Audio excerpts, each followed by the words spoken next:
예, 하나님의 말씀을 이제 전하겠습니다. 우리가 노아와 그의 이제 가족에 관한 이야기를 살펴보고 있는데요. 노아와 그의 아들들에 관한 이야기는 단순히 한 가정에 대한 이야기가 아닙니다.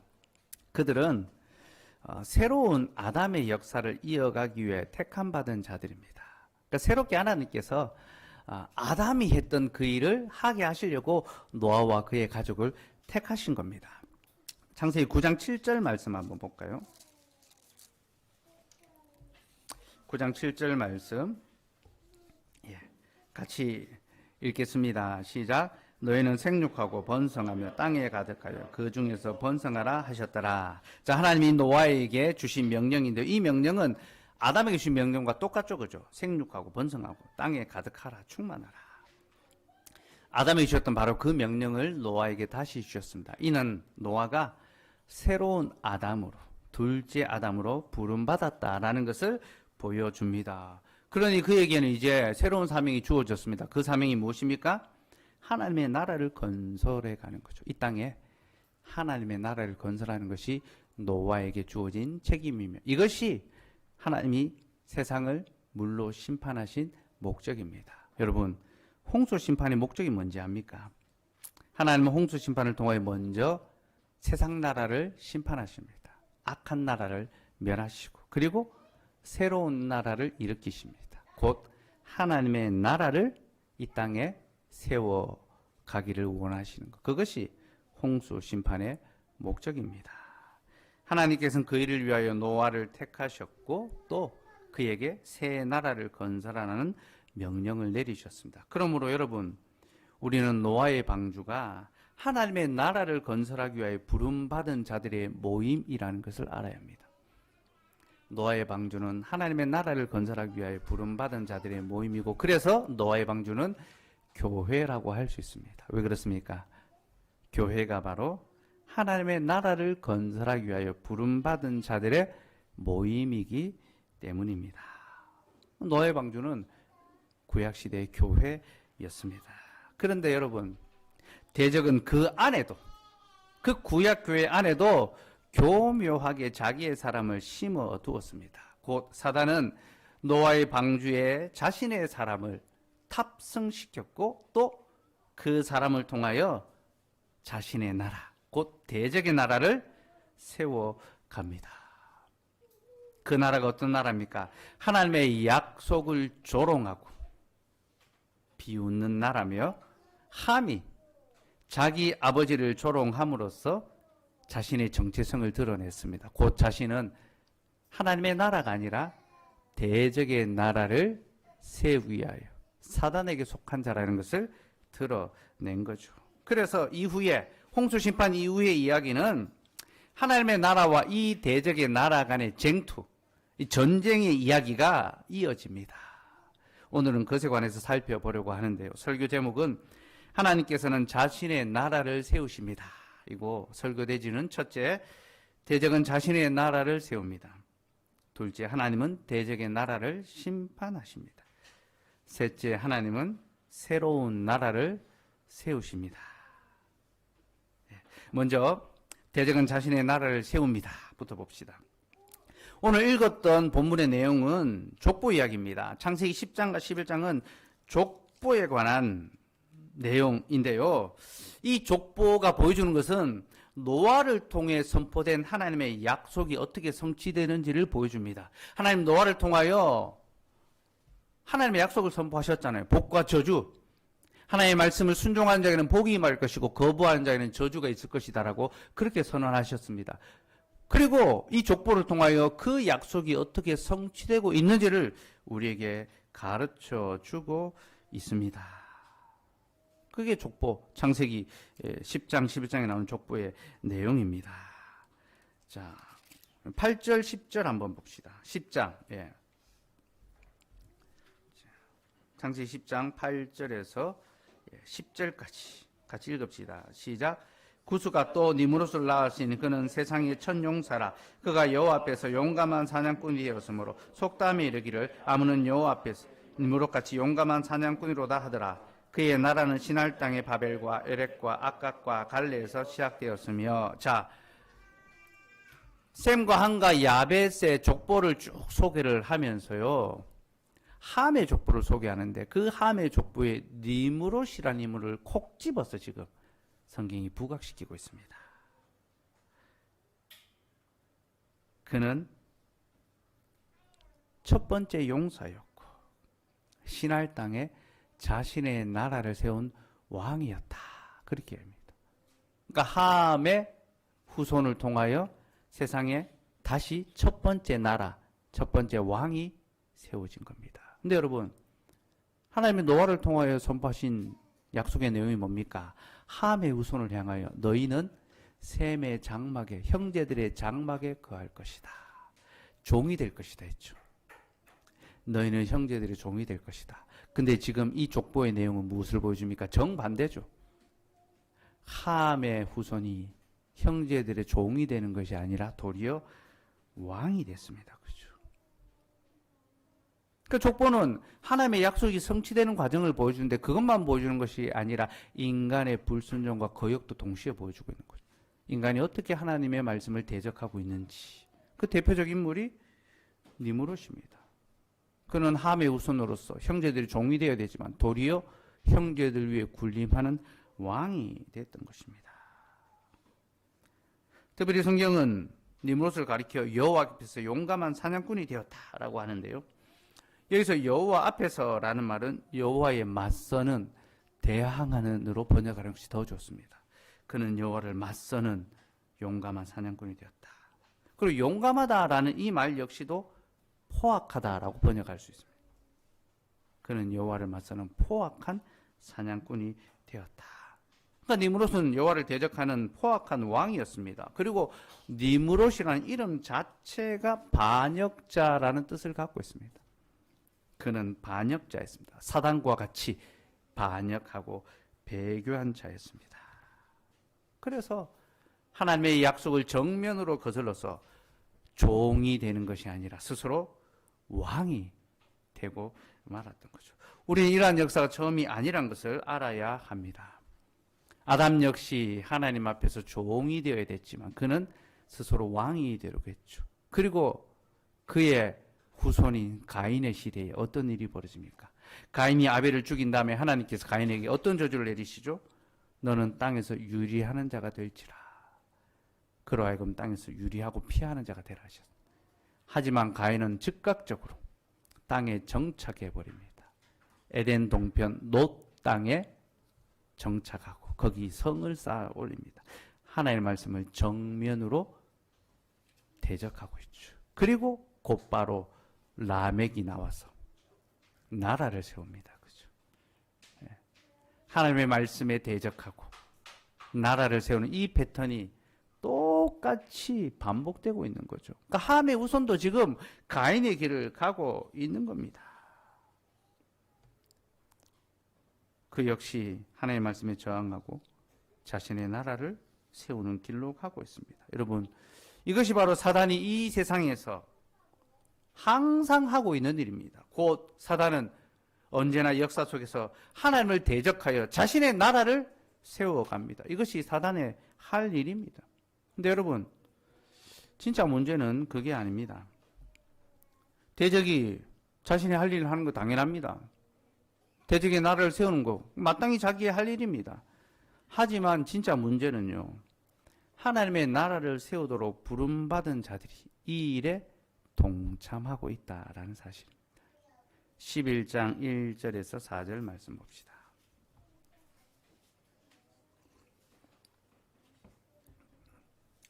같이 읽읍시다. 4절까지 시작. 온 땅에 언어가 하나요 말이 하나였더라. 이에 그들이 동방으로 옮기다 신할 평지를 만나 거기 거류하며 서로 말하되 자 벽돌을 만들어 견고히 굽자 하고 이에 벽돌로 돌을 대신하며 역청으로 진흙에 대신하고 또 말하되 자 성읍과 탑을 건설하여 그 탑 꼭대기를 하늘에 닿게 하여 우리 이름을 내고 온 지면에 흩어짐을 면하자 하였더니, 사람들이 시날에서 바벨탑을 쌓아 올리는 내용이 나오죠. 예. 앞에서 그림으로 제가 어린이 설교에 보여줬지만 바벨탑은 단순한 탑이 아닙니다. 성과 대를 쌓아서 거대한 나라를 만드는, 그게 바벨탑입니다. 이 바벨탑이 시날 땅에서 세워졌습니다. 시날 땅은 함의 후손이 니므롯이 세웠던 나라죠. 대적의 땅에서 대적의 나라가 세워지고 있습니다. 특별히 그들은 흩어짐을 면하자. 흩어짐을 면하기 위해서 바벨탑을 쌓았습니다. 근데 하나님께서 앞에서 뭐라고 하셨습니까? 너희는 생육하고 번성하고 땅에 흩어져라. 땅에 가득해라. 그렇게 말씀하셨죠. 그러니까 이 바벨탑은 지금 정면으로 하나님의 말씀을 거스르고 있다는 것을 보여주고 있습니다. 그 존재 자체가 하나님의 말씀을 거스르고 있다는 것. 예. 그래서 건축 목적, 흩어짐을 면하기 위해서. 예. 건축자, 니므롯과 그의 일당. 그렇게 이제 새겨져 있는 겁니다. 근데 여러분, 이렇게 하나님을 대적하는 바벨탑, 대적의 나라를 쌓는 그 일에 셈의 후손들이 동참하고 있습니다. 2절에 보면요. 이에 그들이 동방으로 옮기다가 시날 평지를 만나 거기 거류하매라고 하는데, 여기서의 이들은 함의 후손이 아니라 셈의 후손을 가리키고 있습니다. 왜냐하면요, 그 앞에 대목에서 지금 셈의 계보를 계속 소개하고 있기 때문입니다. 그럼 지금 창세기 10장과 11장의 구조를 보면요, 먼저 야벳의 족보를 소개합니다. 1절에서 10장 1절에서 5절, 2절에서 5절까지. 그리고 6절부터 20절까지는 함의 족보에 대해서 소개합니다. 그리고 21절부터 셈의 족보에 관해서 이야기를 하거든요. 21절, 10장 21절 읽읍시다. 시작. 셈은 에벨 온 자손의 조상이요 야벳의 형이라. 그에게도 자녀가 출생하였으니. 자, 이렇게 셈의 계보가 쭉 이어지는 중간에 11장 바벨탑 사건이 나오고요. 이 바벨탑 사건이 끝나는 즈음부터 다시 셈의 족보가 이어집니다. 11장 10절. 읽읍시다. 시작. 셈의 족보는 이러하니라. 셈은 100세 곧 홍수 후 2년에 아르박삭을 낳았고. 자, 지금 이 구조를 보시면요, 노아의 아들들의 계보를 소개하는데 야벳의 아들, 그 다음에 함의 아들을 소개하고 10장 21절부터 셈의 아들을 소개하는데 그 중간에 바벨탑 사건이 있고, 그리고 다시 셈의 족보가 나옵니다. 그러니까 지금 셈의 족보를 말하는 그 사이에 바벨탑 사건이 들어가 있는 겁니다. 끼어 있는 겁니다. 그러니 지금 이 바벨탑 사건이 누구와 연관이 있다는 걸 보여줍니까? 셈의 후손과 연관이 있다라는 거죠. 그러니까 이 셈의 후예가 동방으로 계속 이주하고 있습니다. 자신들이 살만한 곳, 살기 좋은 곳을 찾아가다가 시날 평지, 넓은 평지, 지금으로 치면요, 그 메소포타미아 문명 있는 그 지역 아닙니까? 갈대아 우르가 있는 그 지역. 거기 딱 가니까 물이 풍족하고 아주 식물이 잘 자라고 너무너무 살기 좋은 거예요. 그래서 거기 정착하게 된 겁니다. 근데 여러분, 그 땅이 누구의 땅입니까? 함의 땅이고, 니므롯이 대적의 나라를 세운 곳이 바로 시날 평지였죠. 그러니 여러분, 셈의 후손이 시날 평지에 거류하게 됐다는 것은요, 그들이 지금 함의 장막에 들어갔다. 우리가 함의 장막, 우리 좀 받아도, 우리도 여기서 좀 생업을 이어가자, 우리도 좀 먹고 살자, 우리도 한 몫을 달라. 그렇게 함의 장막에 들어가서 살기를 요청한 그 일과 같습니다. 하나님께서는 함의 후손이 셈의 장막에 있을 것이다 했는데, 실제로는 셈의 후손이 함의 장막에 들어가 거류하는, 어떻게 보면 종이 되는 그런 일이 일어난 거죠. 여러분, 왜 이런 일이 일어났습니까? 그곳이 사람 살기에 좋고 먹을 거리가 많고 일할 거리가 많았기 때문이죠. 취업할 데가 많고 많은 부유함이 있고 많은 문화적인 것을 누릴 수 있고, 아주 화려한 성공이 거기 있으니까, 안락한 삶이 거기 있으니까 거기 머물러 있으려고 한 거죠. 그렇게 셈의 후손이 하나님의 약속보다도 자기의 삶의 이익과 편의와 유익을 쫓아 함의 장막에 거주하며 거기서 함의 후손들과 서로 연합하고 서로 손을 맞잡고 행한 일이 바로 바벨탑을 쌓아 올리는 것이었습니다. 그러니 여러분, 이 바벨탑 사건이 보여주는 것이 무엇입니까? 이는 곧 교회의 타락과 배교를 보여줍니다.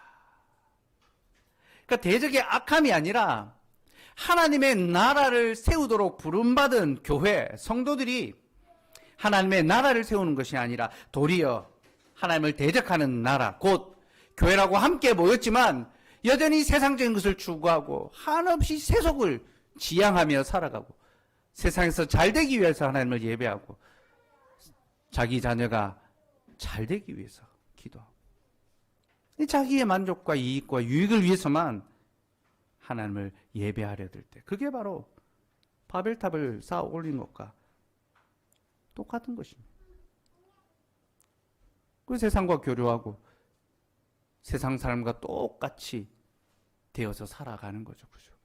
제가 지난주 오후에 설교의 목적에 대해서 잠시 말씀드렸습니다. 여러분, 설교의 목적이 뭐랬습니까? 설교는 이 땅을 바라보며 살아가던 자들에게 하늘을 바라보며 살아갈 수 있도록 시각을 교정시켜 주신 것. 그 땅에 있는 것들을 향하여 살아가는 것이 아니라 이제 하늘의 영원한 복과 생명과 그 거룩함을 바라보며 살아갈 수 있도록 그 시선을 돌리게 만드는 것이 설교라는 거예요. 그 성도들이 땅에 코를 박고 살아갈 때에 하나님의 집에 이르러서 그 말씀을 들으므로 내 눈이, 내 삶이 땅을 향하여 있었구나. 이제 눈을 더 하늘을 바라보며 살아야 되겠구나. 그게 설교의 역할입니다. 그렇게 설교를 통하여 하나님께서 우리의 시각을 다시 하늘을 바라보도록 교정해 주시는데 설교 끝나고 자기의 삶의 자리로 돌아가면 어떻게 합니까? 다시 땅만 쳐다보고 살아가는 거죠. 지금 당장의 내 삶의 문제와 어떤 내 편의와 내 이익과 내 만족, 나도 세상 사람들처럼 편안한 삶을 살고 성공하는 삶을 살고 더 좋은 삶을 살고 싶은 그 욕망이 자꾸만 우리를 아래로 끌고 내려가는 거죠. 그러면 여러분, 하나님의 말씀이 우리에게 무슨 유익이 있겠습니까? 그죠? 우리가 매주일 하나님의 집에 이르러 하나님의 말씀을 들었다면 이 예배당 문을 나설 때에 더 이상 땅을 향하여 살아가는 것이 아니라 이제 하늘을 바라보며 하늘의 백성으로 살아갈 수 있어야 하는 겁니다.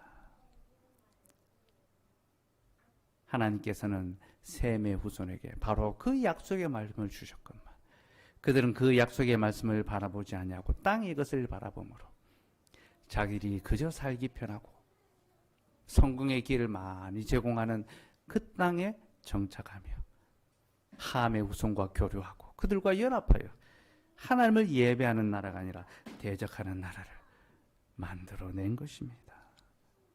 이것이 바로 바벨탑 사건의 본질이며 우리는 이것을 통하여 하나님의 백성들 안에도 배교자가 나온다는 것, 하나님의 나라가 아니라 하나님을 대적하는 나라를 세워간다는 것을 기억해야 합니다. 그리고 또 하나 기억할 것은 하나님께서는 반드시 그 대적의 나라를 심판하신다는 겁니다. 사람이 하나님을 향하여 대적의 나라, 반역의 나라를 세우니까 하나님께서 그들을 어떻게 하십니까? 심판하시죠. 11장 5절에서 6절을 한번 봅시다. 5절에서 6절 같이 읽읍시다. 시작. 여호와께서 사람들이 건설하는 그 성읍과 탑을 보려고 내려오셨다. 여호와께서 이르시되 이 무리가 한 족속이 언어도 하나이므로 이같이 시작하였으니 이후로는 그 하고자 하는 일을 막을 수 없으리로다. 하나님께서 사람이 하는 그 성읍을 보려고 내려오셨습니다. 여러분, 하나님이 왜 내려오셨는지 압니까? 인간이 하늘까지 올라가서 우리의 이름을 내자라고 했는데 하나님이 아무리 기다려도 안 올라오는 겁니다. 못 올라오는 거죠. 아무리 건설을 해도 하늘까지 못 올라옵니다. 그래서 하나님이 기다리다 이제 내려오셨습니다. 너희들이 하는 거 한번 보자. 그럼 인간이 뭔가 한다 해도요, 뭐 이루지 못합니다. 그게 인간의 실존입니다. 어쨌든 하나님께서 직접 내려오셨어. 그들의 행위를 보시고 그들을 심판하시는데요. 어떤 방법으로 심판하셨습니까? 언어를 혼잡하게 하셨죠. 언어를 섞어버리게 됩니다. 전에는 언어가 하나여서 의사소통이 잘 됐는데 갑자기 언어가 여러 개가 돼버리니까 어떻게 됩니까? 말이 안 통하는 거죠. 예. 그래서 뭐 작업이 진척이 안 되는 겁니다. 이 손발이 맞아야 일을 할 수 있는데 갑자기 다른 나라 사람들이 돼버리니까 일을 할 수가 없는 거죠. 그래서 그들의 일을 더 이상 진행할 수가 없게 된 거죠.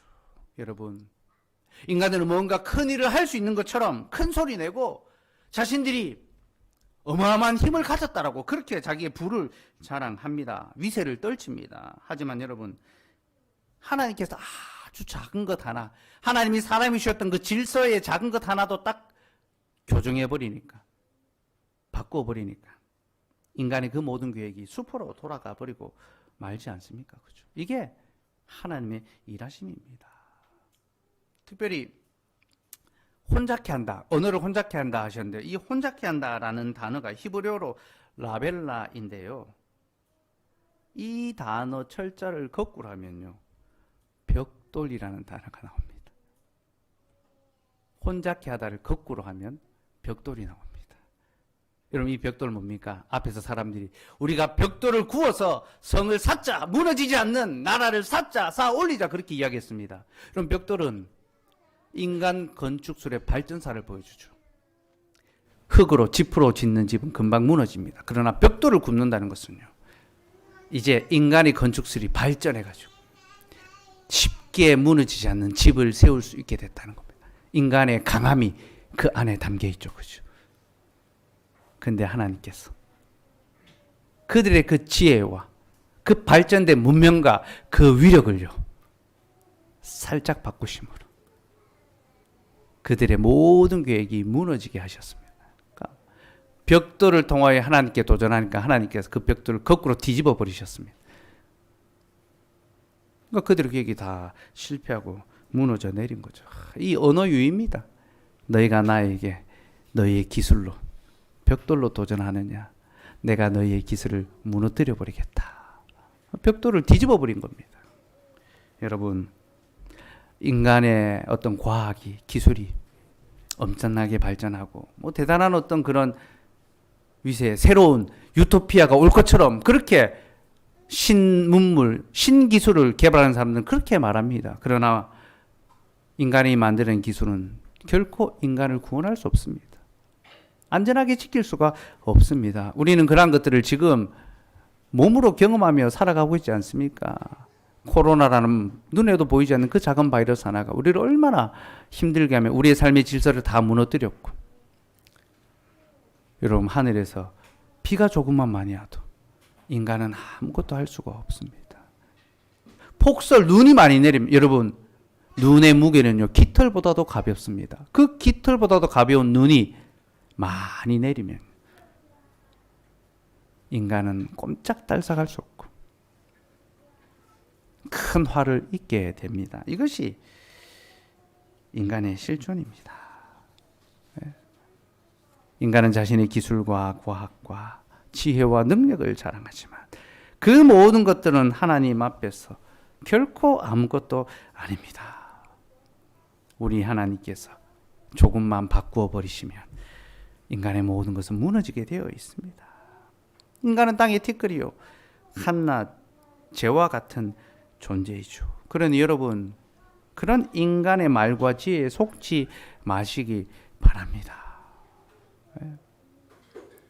인간이 하는 말이 뭐 그렇게 대단하며 뭐 그렇게 옳고 뭐 그렇게 맞을 수 있겠습니까? 저는요, 제가 제 말을 믿지 못하기 때문에 내가 말을 하고 그 말을 못 지키잖아요. 그죠? 예. 포항 장로교회 아들 우리 시온이가 편지로 그 마음을 다 썼지만 그거 다 지킵니까? 못 지킵니다. 그죠? 나도 내가 한 말을 못 지키는데, 못 믿는데 나와 똑같은 인간이 하는 말을 어떻게 믿으며 진리처럼 받아들이며 살아갈 수 있겠습니까? 저는 그 말을 믿는 것보다 하나님의 진리의 말씀을 믿는 것이 훨씬 더 지혜롭고 훨씬 더 안전하고 훨씬 더 확실한 삶이라고 생각합니다. 그게 진짜 지혜입니다.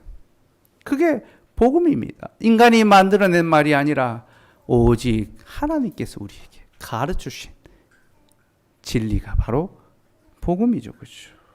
네. 여러분, 사람은 자신이 모든 것을 가질 수 있는 것처럼 말하지만 그 누구도 아무것도 가질 수가 없습니다. 알렉산더 대왕이 온 천하를 정복하려 했고, 거진 그 시대에 그 세계관 속에서는 모든 세계를 다 정복했습니다. 그러니까 세계관 최강자가 알렉산더로 생각이 됩니다. 자기 시대에 온 세상을 다 정복했습니다. 근데 그가 인도에 갔다 돌아오다가 병이 들어서 죽게 됩니다. 그때 33살이죠. 여러분, 천하를 자기 발 아래 굴복시켰던 대왕이요, 작은 질병 하나에 정복당합니다. 그 알렉산더 대왕의 그 무덤이요, 그 관이요, 터키에 있습니다. 터키. 돌아오다가 이제 마케도니아까지 못 돌아오고 이제 중간에 죽어가지고 이스탄불에 가면요, 그 박물관에 그 알렉산더 관이 있어. 엄청나게 화려하고, 예, 그거 제가 그거 보려고 막 문 닫기 직전에 막 들어가서 막 열심히 찾아는. 근데 그 알렉산더가 죽을 때 관 밖으로 손을 내밀라고 했다잖아요. 자기가 아무것도 가져가지 못한다는 것을 보여주려고 했던 거죠. 그게 인생의 실존입니다.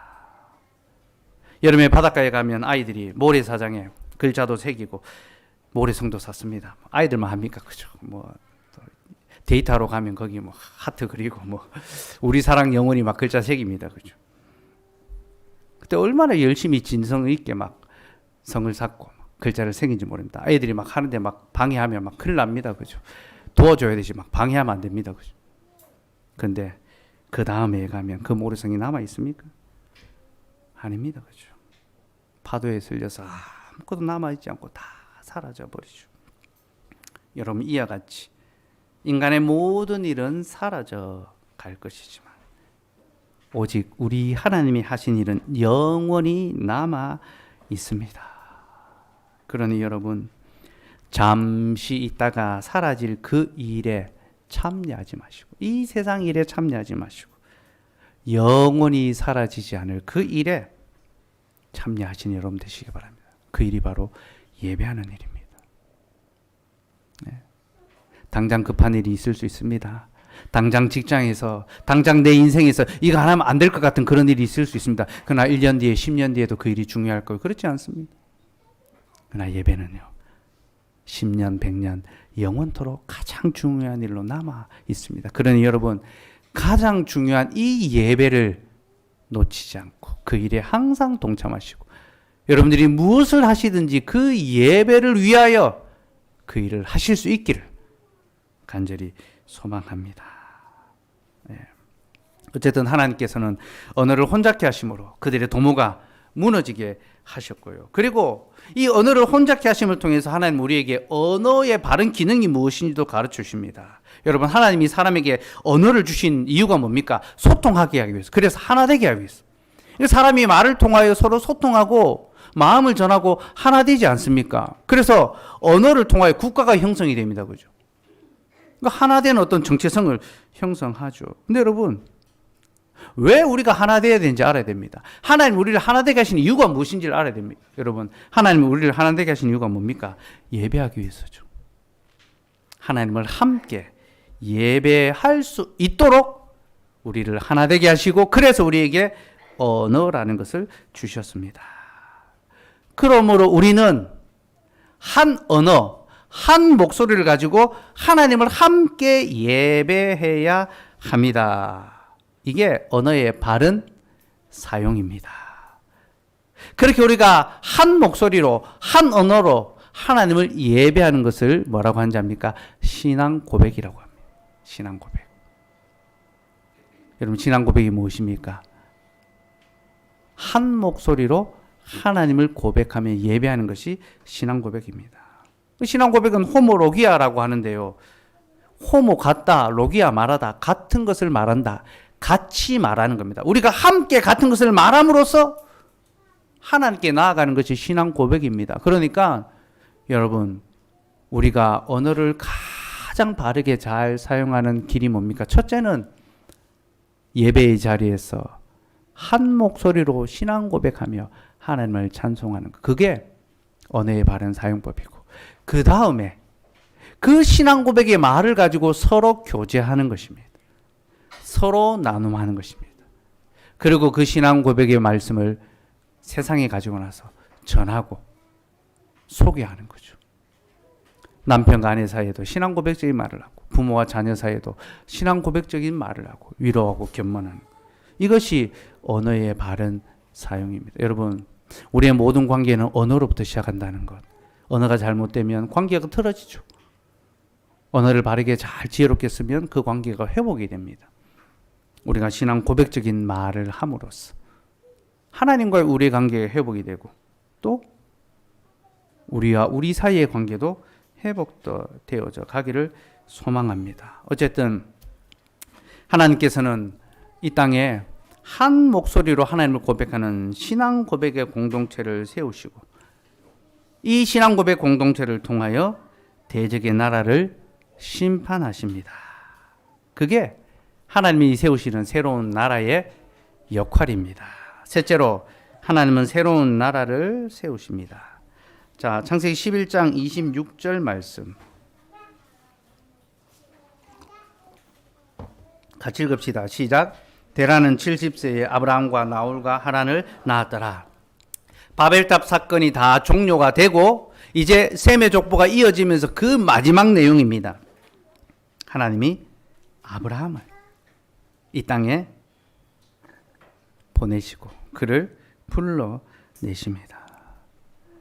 아브라함을 부르신다는 것은 이제 그를 통하여 새로운 하나님의 나라를 시작하시겠다라는 선전포고와 같습니다. 이 부분에 대해서는 다음 주에 더 자세히 살펴보기로 하고요. 지금 이 전체적인 구조가 하나님께서 악한 대적의 나라를 심판하시면서 그와 동시에 하나님의 새로운 나라를 불러내신다, 시작하신다. 이 구도를 잘 보셔야 됩니다. 왜냐하면요, 이 구도가 모든 하나님의 일하심 속에 나타나는 일종의 패턴이기 때문입니다. 일련의 패턴입니다. 하나님이 나중에 이제 소돔과 고모라를 심판하러 가시거든요. 소돔 고모라가 이제 악하니까 이제는 부분적인 심판을 하십니다. 전체를 심판하지 않고. 근데 소돔과 고모라를 심판하러 가시면서 그 전에 아브라함을 만나십니다. 아브라함을 만나서 두 가지 약속을 주십니다. 첫째는 내년에 너에게 아들이 있을 것이다. 약속의 후손을 주셨습니다. 둘째는 내가 너로 말미암아 큰 나라를 세울 것이다. 약속의 우서와 나라를 약속해 주셨습니다. 그리고 곧바로 소돔 고모라를 심판하러 가셨습니다. 여러분, 이 구도가 보여주는 게 뭔지 압니까? 하나님께서는 이 세상의 악한 나라를 심판하시면서 자신의 새로운 나라를 세우신다. 그게 바벨탑 사건과 소돔 고모라 사건에 똑같이 일어납니다. 그러면서 새롭게 세워지는 하나님의 나라는 약속의 후사를 통하여 세워지는 거룩한 나라다라고 그렇게 말씀하십니다. 그 약속의 후사를 따라 세워지는 거룩한 나라가 무슨 나라입니까? 예수 그리스도를 통하여 세워지는 하나님의 나라죠. 곧 교회가 바로 이 땅에 세워진 하나님의 거룩한 나라가 됩니다. 여러분, 예수 그리스도께서 십자가 위에서 죽으실 때에 죄와 사망의 모든 권세도 심판하셨습니다. 사단의 권세, 나라는 권세로부터 나오지 않습니까? 사단이 힘을 발휘하는 건 그에게 사망의 권세가 있기 때문입니다. 그런데 하나님께서 예수 그리스도를 통하여 그 사단의 권세를 결박하셨습니다. 무너뜨리셨습니다. 이는 곧 그 나라가 이제 박살이 났다는 거예요. 하지만 아직 그 나라의 잔재는 남아 있습니다. 전쟁을 벌일 때 패전이 됐다 그대로 전쟁이 종결되는 건 아니거든요. 여전히 남은 잔당들이 있고 게릴라전이 펼쳐지는 겁니다. 그래서 지금은 그런 어떤 사단의 남은 잔당들과 함께 벌이는 이런 이제 시기를 우리가 살아가고 있는 거예요. 어쨌든 그리스도께서 십자가 위에서 사단의 모든 권세를 박살내셨습니다. 그리고 하나님의 새로운 나라를 시작하셨습니다. 그 새 나라가 자신의 피로 값주고 세운 교회며 하나님의 거룩한 백성들이 바로 그 나라의 백성들이 되는 겁니다. 그래서 여러분, 교회는요, 이 땅에 세워진 하나님의 나라인 동시에 세상의 악한 나라를 심판하는 하나님의 거룩한 군대라는 사실을 알아야 합니다. 우리는 이제 죄로 이 세상을 더 이상 더럽히지 않고 하나님의 의와 거룩함으로 그 죄를 정복하고 죄를 이기는 그런 역할을 합니다. 그래서 여러분, 경찰서와 교회의 차이가 있는데, 경찰서는 죄를 억제합니다. 죄를 짓지 못하게 하죠. 교회는요, 죄를 정복합니다. 죄의 병들어 있고 물든 자를 주님 앞에 불러서 그를 고쳐서 이제는 죄를 이기는 선을 행하는 자로 바꾸어 내는 곳이 교회입니다. 교회는 그런 식으로 세상 나라를 정복하고 세상 나라를 이겨가는 겁니다. 근데 여러분, 이 땅에 그 교회가 처음으로 출현할 때 사도행전 2장에 보면 베드로가 복음을 설교함으로써 세례받는 자들이 나오는데, 그때로부터 예루살렘 교회가 첫 번째로 등장하게 됩니다. 곧 오순절 성령 강림 사건과 함께 이 땅의 교회가 시작되는데요. 오순절 성령 강림 사건이 일어날 때 가장 대표적으로 나타났던 성령의 특징이 있습니다. 뭡니까? 방언이죠. 그렇죠? 제자들이 다른 언어로 말하기 시작했습니다. 근데 제자들이 다른 언어로 말하기 시작하자 어떤 일이 벌어진지 압니까? 그때 예루살렘에 온 천하 만국에서 몰려든 사람들이 있었는데요. 이 사람들이 제자들의 말을 듣고 복음을 알아듣기 시작합니다. 왜 그렇습니까?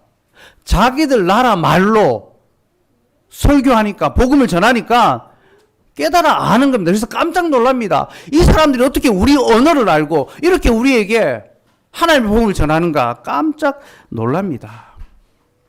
그리고 거기 하나님의 교회가 시작되는데, 여러분, 이 사건은요, 우리에게 매우 중요한 구속사적 이 교훈을 하나 가르쳐 줍니다. 곧 하나님께서 바벨탑, 인간이 하나님을 대적하는 바벨탑의 나라를 세울 때 언어를 혼잡게 하심으로 그들이 알아듣지 못하게 함으로 흩어버리셨는데, 이제 성령 하나님으로 말미암아 다른 언어를 말할 때에 알아듣게 하시고 그 알아들음을 통하여 죄의 삶을 그치고 하나님을 예배하는 거룩한 삶으로 나오는 시대가 되었다.